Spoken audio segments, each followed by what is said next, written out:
Bonjour tout le monde. Alors l'idée de cette petite vidéo, c'est de vous apprendre à définir et utiliser des variables et ou des constantes en JavaScript. Donc pour ce faire, je vais utiliser le site web qui s'appelle playcode.io. Je vous mettrai le lien en description. Une fois que vous êtes dessus, vous cliquez sur Start Coding et au moment de choisir un template, vous pouvez prendre le empty JavaScript. Ok. Alors pour définir une constante, on va utiliser le mot-clé const. On va nommer notre constante. Moi je vais l'appeler firstName. On va utiliser l'opérateur égal pour lui assigner une valeur et ensuite on va définir sa valeur. Moi ça sera John ici en simple quote.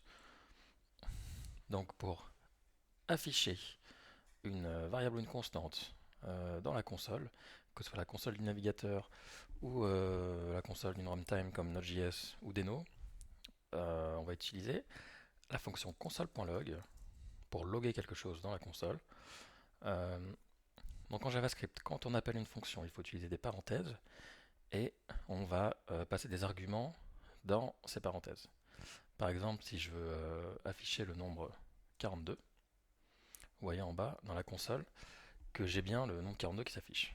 Je peux faire pareil pour une chaîne de caractères par exemple, et je peux aussi lui passer donc ma constante, first name.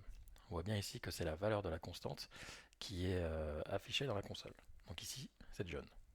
Ok, donc on va maintenant créer une deuxième constante qu'on va appeler last name. Et maintenant, on aimerait afficher le first name, un espace suivi du last name. Alors en JavaScript, on peut concaténer plusieurs chaînes de caractères avec l'opérateur plus. Donc si je fais first name plus last name, on voit dans la console que j'ai John Doe. Alors j'aimerais rajouter un espace. Donc ce que je vais faire, c'est que je vais mettre une chaîne de caractères, pardon, donc une string euh, avec un espace et rajouter un opérateur plus. Donc on voit que j'ai le résultat souhaité. Donc ce que j'ai ici entre les parenthèses de mon console.log, c'est ce qu'on appelle une expression en JavaScript. Et toutes les expressions peuvent être stockées dans des variables ou des constantes. Donc je vais créer une nouvelle constante que je vais appeler fullName et que je vais ensuite pouvoir utiliser dans mon console.log. On voit qu'au final ça ne change rien, j'ai toujours mon John Doe comme contenu. Donc là jusqu'ici on a manipulé des chaînes de caractères, mais on peut très bien le faire aussi avec des nombres.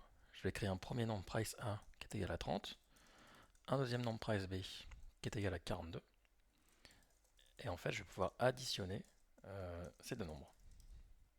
Donc on voit que mon price A plus price B ça fait 72.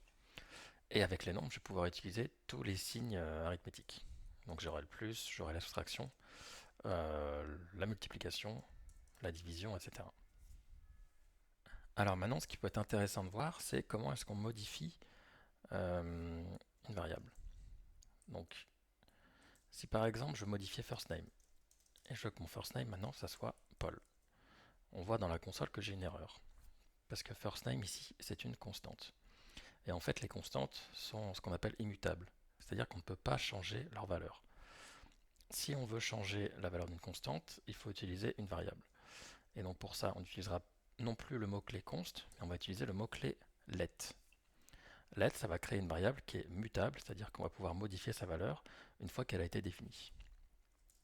Donc si je log ici la valeur de first name, elle est égale à John. Ensuite, je vais modifier sa valeur pour qu'elle soit égale à Paul. Et donc si je log juste après avoir modifié sa valeur, on voit qu'elle est bien modifiée. Donc ce qu'il faut juste retenir, c'est que la plupart du temps, on va utiliser le mot-clé const, parce qu'on ne va pas vouloir modifier directement nos constantes. Et que si vous êtes amené à devoir modifier la valeur d'une constante, donc il faudra plutôt utiliser des variables et utiliser le mot-clé let. Alors il se peut que vous tombez aussi sur le mot-clé var. Euh, donc le mot-clé var, en fait, c'est quelque chose qui existait avant que les mots-clés let et const ont été introduits dans le langage. Donc il est assez fréquent de tomber sur le mot-clé var sur des anciennes bases de code, mais en gros, ce que vous devez retenir, c'est que c'est plus utilisé aujourd'hui et qu'il faudra vraiment utiliser soit let si c'est quelque chose de modifiable, ou sinon utiliser le mot-clé const. Alors maintenant, on va voir les trois types de bases qui existent.